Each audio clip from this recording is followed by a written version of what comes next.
The broadcast is now starting. All attendees are in listen-only mode.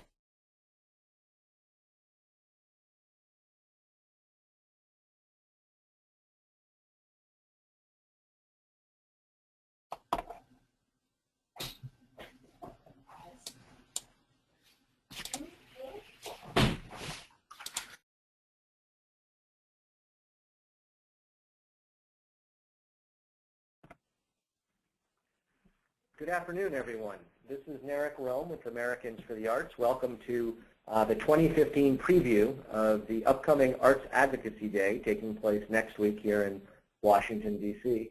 Every year we have this webinar for those that might be attending for their first time or have attended but wanted to just get a brief update on what's planned and how to best prepare for their visit to Washington, D.C.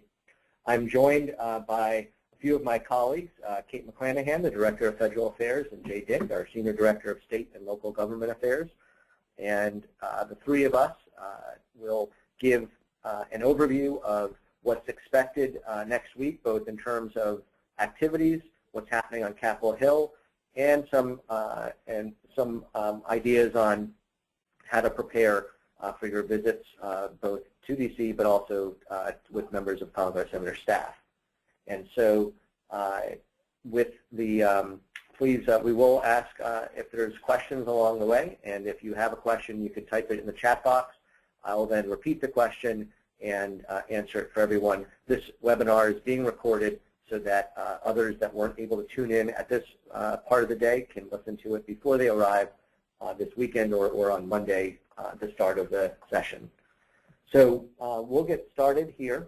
And in terms of what's happening, what Arts Advocacy Day is about, is this is our 28th year in terms of organizing a unified platform of support for the arts and arts education so that it can coincide with a very key moment in time on Capitol Hill when the annual appropriations process is getting underway, and it's roughly at the beginning of each year of Congress.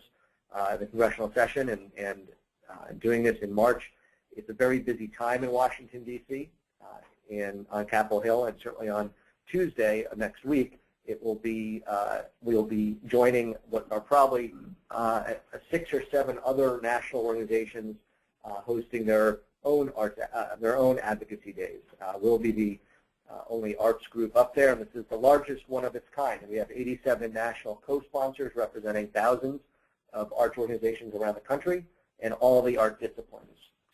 In order to help us, we work with a number of state leaders that will be in town leading state delegations to meet with their members of Congress.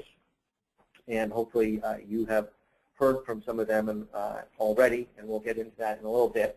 Currently we have just over 450 individual registrants preparing, like yourself, for Arts Advocacy Day.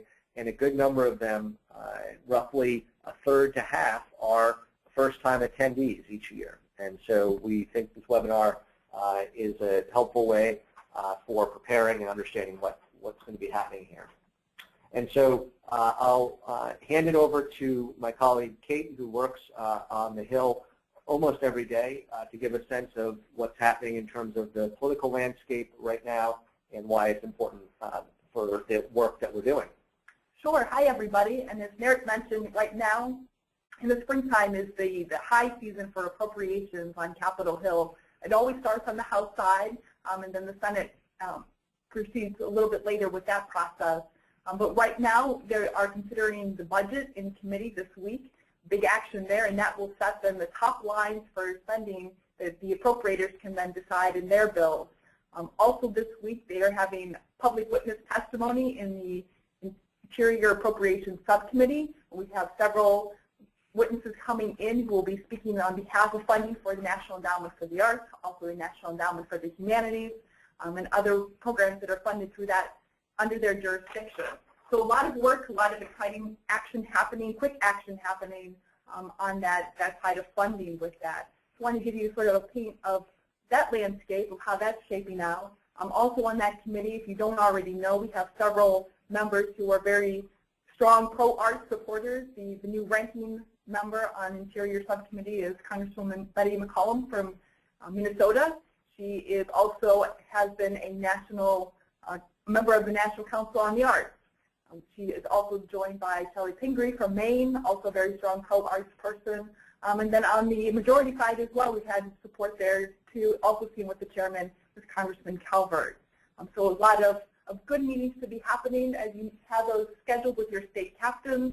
And again, those meetings are often very short, but they give you a chance to build a further relationship, discuss what's happening locally, right where you are. That's information that they often don't receive. They get a lot of the national tallies of data, but they don't have all that local information that you can provide as your constituent coming in and giving them those examples that they then will use in talking points. You might see them on the floor giving those statements, in committees using those as justifications for action that Congress should take. So really key meetings always happening. Sometimes they're in the hallways, sometimes they're in the elevators, sometimes you might be shoved down into the cafeteria because space is at a premium on Capitol Hill. And meetings happen everywhere. Meredith mentioned that many groups are also coming in at the same time, pursuing programs and funding just as we are for the arts. On the humanities side too is the Humanities on the Hill. They will be coming on the same week as well. So a lot of coordinated action happening, all with eyes on funding levels. And also policy too, with the elementary and secondary education work happening in the Education and Workforce Committee on the Health side, and also on the Health Committee on the Senate side. That has been a lot of strong action happening to start, but has now been a bit of a waiting period to see if the House will finally hold those votes. They've done all the debate, all the amendment considerations, but never got to holding the final votes. And the Senate side is working on a bipartisan package, and because of that, in part a little bit, I think, is that they haven't been releasing too much of what they're working on because they very much want to be able to have a package that can get support. So that will be another key issue that you'll be working on during these meetings that you'll be having. If you don't know who your member of Congress is, we have some handy tools to make sure that you can get in touch with them and contact them directly. You can also always sign up on our website for free to receive these alerts so that you can be directed right to your member's webpage and be able to send in an email to contact them. We also encourage you to use social media. On Arts Advocacy Day, the hashtag for that is AAD15, the number 15. So use that in any of your correspondence. They always like to see that energy, that activities that's happening. And you also will get members to write back to you directly. Some of the members do maintain their own Facebook and Twitter pages, so you can have those conversations and let them know that you're in town for Arts Advocacy Day and the arts are important and they matter in their district and all districts all across the country. Thank you, Kate. And so this is Eric again. As we segue from that overview of what's happening on Capitol Hill, we'll now move to what's happening at the Omni Shoreham Hotel on Monday, which will be the first full day of Arts Advocacy Day. It's called the Training Day, and it's chock full of briefings and activities that will prepare you for the following day. And here to take you through it is Jay Dick, who you'll see and hear from throughout the day as he manages a lot of the different activities and who's going where at what point of the day. And so Jay will take us through that schedule briefly. Thanks, Jay. No, thanks, Eric. So I'm looking forward to seeing everyone at Arts Advocacy Day. One of the things that I always love to do is I always ask the crowd how many people are new. And literally about half the people always raises their hand. So you're not alone. There's going to be a lot of new people there. But you have your state captains there with you to help you walk you through this. So it'll be a fun and an informative day. So the registration, try to get there by 9 o'clock, or I'm sorry, by 8 o'clock if you can to get registered for that. We start out with the newcomer orientation. So this one is the session that you really should make sure that you are there for, because it gives you the idea and overview of what to expect for the next day when you do your visit on Capitol Hill. Gives you some tips and how to get around on the metro. So lots of good tips with that. So that's from 8:30 to 9:30. Then for for you guys, we will have from 9:30 to 10 a legislative update. That's going to take place again in the main room of the Omni Showroom, the blue room there. So you're just staying put, and you're staying put to. Then we start into briefings, some policy briefings, where we go in at 10 o'clock to do National Endowment for the Arts, Arts and Education, and Charitable Giving briefing. So then this is the time where you're going to get some information. You're all going to get a handbook that has all of our issue briefs in it. But this is where experts are going to go over the issues with you to make sure that you fully understand it. The time for you to ask questions and make sure that you fully understand what's going on. Then at 11, a little bit after 11, we have Randy Cohen here at Americans for the Arts doing the facts and figures. Randy is our Vice President of Research, and if anyone's heard him speak, you know that he's a fabulous speaker. He's going to take you through all kinds of arguments you can use to make your case, economic arguments, educational arguments, whatever the case happens to be. And he always has a very informative and fun presentation, so you'll make sure that you will enjoy that in the Blue Room.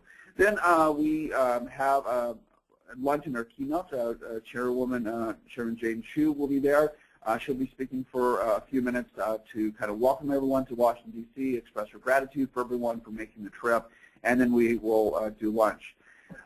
Then we move into, at 1 o'clock, our state delegation planning time. And so this is something that we've heard from our members, our state captains, and our individual attendees, that they really value this time. So there's an hour for you to sit with just your state delegations. We'll have, you go to different tables. If you're in some of the larger states, you're going to go to your own different room and have time to one-on-one and kind of plan out the next day. Who's going to say what? Okay, you know, person A is going to be, you know, lead off the meeting with Senator so-and-so, and he's going to talk about the arts education. And then person B, she will come in and she's going to talk about the NEA. Just giving your game plan, and that's really, really an important thing.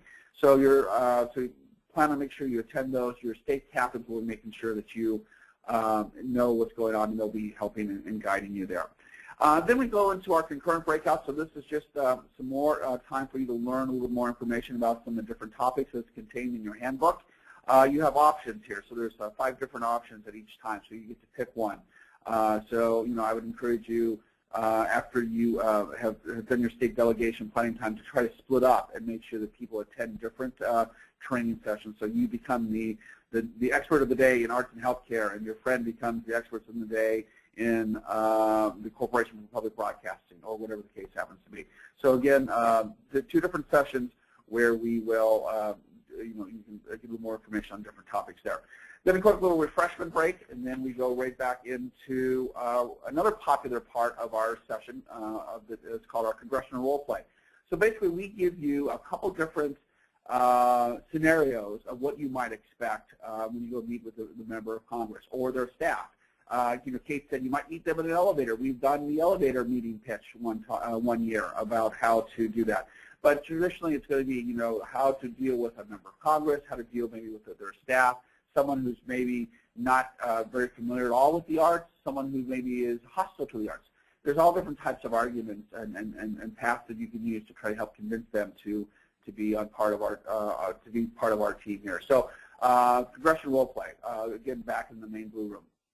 At that point, the formal training does end, but we do go into our sister organization, the Americans for the Arts Action Fund, having a fundraiser and reception just down the hall a little bit, so you can feel free to come to that. There is a fee to this. There's a minimum contribution, $50 for the Arts Action Fund.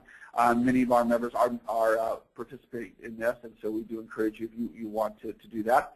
And then we will all board buses, and we'll head on down to the Kennedy Center for the Nancy Hanks lecture. We're very happy that Norman Lair is going to be our lecturer for this year, the 28th annual year that we have been doing this. It's a wonderful event down in the Kennedy Center. The Kennedy Center is a wonderful venue. Plus, there's going to be some really great things going on with Norman Lair, some different artistic groups that are going to be on stage with him. So I won't spoil it for you, but it's going to be a great evening there. And then that finishes it for today. And then on Tuesday, we will all hop on the Metro for the most part and go down to Capitol South Metro Station and go into the Cannon Caucus room, which is room number 345 in the Cannon House office building. It's the largest office space there. And what's really cool is we pack it. It's standing room only, so when members of Congress come in, they see everyone just completely packed in this room, so it's really, really wonderful. So this is the kickoff where people get all excited. You hear from different members of Congress. You hear from Bob Lynch, our CEO, and different other speakers. And then we send you off to do great things to meet with your members of Congress. And that goes through the afternoon until you're all done. So that's our 2 days in a little snapshot. It will be fun. Your feet will hurt towards the end, but you will not regret coming. So we thank you. Thank you, Jay. And the last point you made is absolutely a good tip. Wear comfortable shoes because the marble hallways of Congress can be quite painful after several hours of walking through. Let me send it back to Kate McClanahan again for a little bit more detail about speaking with members of Congress and the visits with the staff or the members, depending on and how to make it effective. And this is exactly the kind of content you'll be hearing on Monday, but here's a quick review of it right now. Right, and I think I foreshadowed a lot of this where I talked about you bringing your own stories, your local information is what's most valuable for the members and staff. You might be meeting with members, you might be meeting with staffers, you might be meeting with someone who just got out of school and they seem very young to you, but they are the policy aid for that member, and they very much are the way to get information directly to the member. And sometimes the person you met with last year may no longer be with the office. They often go through very, very short tenures as well because of that. But they are very eager. They are, very well informed in some cases, but in some cases they might not know too much about your issues. One of my colleagues likes to say that meetings are like a box of chocolates. As you can finish that statement, you never know quite what you'll get with them. So be prepared for anything. Expect the unexpected. Take opportunities wherever you can. I know we've joked a little bit about these elevator meetings. They do happen. I had one.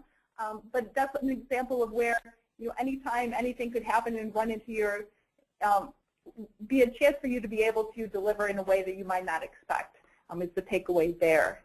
Again, these meetings are short. They should never be more than 30 minutes unless the member is the one who is instructing you to stay. He will tell you, or he or she will tell you when is a good closing point with that. There'll be votes happening possibly. They'll be running to other appointments. You'll see a lot of flurry of activity with them in session. There's a lot of energy on the Hill for those days. But again, just to reiterate, you are there as a constituent, so you matter. Even if you don't see eye to eye, making the effort to be there and to share your local points is very valuable, no matter what perspective you share with that. Try to take a photo, especially for some areas where you might be in an urban area and it's very difficult to get into the media because it costs quite a bit. If you let them know, hey, I'd like to put this up, I've got maybe a local newsletter, something of that nature where you can post that photo that you've taken with them, that can be one great way to show the support and continue to build the momentum for support for the arts. And again, use the hashtag AAD15. Well, thank you, Kate. And so with just a few more slides left, if you have questions, start typing them into the chat box, and we will read them out so that everybody can benefit from what the question is, and also for those who might be listening to this recorded version of the webinar, they'll also benefit from it. I'm going to also introduce Ellie Shingleton, who has been behind the scenes and managing her first Arts Advocacy Day, and she put together the Congressional Arts Handbook, which you see on the screen right now. It's given to every advocate, every attendee at Arts Advocacy Day, and so you'll be getting one when you arrive and you check into the registration desk. And then it's also, starting tomorrow, going to be delivered to every congressional office. And so the policy staff who receive it will have the same exact documents and materials and research so that they will hopefully be on a somewhat more informed footing when you see them on Tuesday. So Ellie will describe a little bit about the handbook. Hi everyone. As you'll see when you receive your handbook on Monday, and it's also online at this link right under right at the bottom of the slide, www.americansforthearts.org/AAD/handbook. It's full of issue briefs regarding pertinent arts issues. It has the art support records for every member of Congress, as well as if they're a member of the Congressional STEAM Caucus, the Congressional Arts Caucus, and the Senate Cultural Caucus. It also has a facts and figures section with plenty of charts and good data to be able to make your case in your congressional meetings and things to talk about during Monday. Also on our website, there is the NEA 2014 grant list.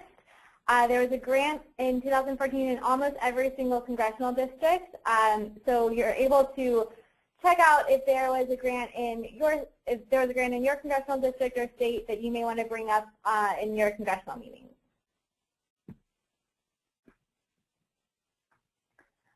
And finally, on our website, you'll also find the state captain list. If you have not heard from your state captain or you just like to reach out individually, we have the list of everyone's names, their organization, and their email address, so you can reach out to introduce yourself and ask for more information. They can give you a schedule of the congressional visits on Tuesday and more specific planning details of how they're planning for your state for Arts Advocacy Day. And to wrap everything up, if anyone has any questions right now, you can type it into the chat box. Feel free to also speak up in just a moment and ask your questions. And I am always available for questions via email. And my email address is shown on the screen. Thank you, Ellie. And so that concludes the presentation piece of our webinar. The number of American Arts staff here were ready and prepared to visit, and hopefully a lot of the information, the links that we've just provided you, were also included in the Know Before You Go email that I received yesterday, which alerted you to this webinar. And the links are all so looking at some of the questions that have come in, I'll read the question. If you have others of you on the webinar, if you wanted to type in the question now, that's your time. The first question is, I've lobbied before. Is there a big difference between new and advanced advocate gatherings? And that's a question that has to do with on Monday we have sessions that are designated for novice and for advanced. And we do that on both some of the policy briefings and some of the legislative updates. And it is somewhat self-selected. So our definition of novice is simply if you haven't been to Arts Advocacy Day before and worked and been familiar with the materials of the national and federal policy issues, that would essentially mean that you were a novice advocate in the sense of working at the congressional side of things. If you have done lobbying before, that's certainly helpful because the same skills are applied to any decision maker at any level of government. But I do think that there's a difference, and if you're not familiar with the National Endowment for the Arts, arts education, tax policy, or some of the other issues that we cover, you might want to just stick to the novice side because there'll be a lot of acronyms and assumptions made on the policy understanding in the advanced sessions. And so hopefully that gives you some more idea and guidance as to whether you should consider attending the novice advocate briefing portion or the advanced ones. And Eric, I'll just chime in there to say, I would say, if in doubt, go with the novice version because it's always better to err on the side of caution there. Are there any other questions from someone, any of the folks on the phone, either by typing or just asking over the phone while we still have a couple more minutes before we conclude the webinar?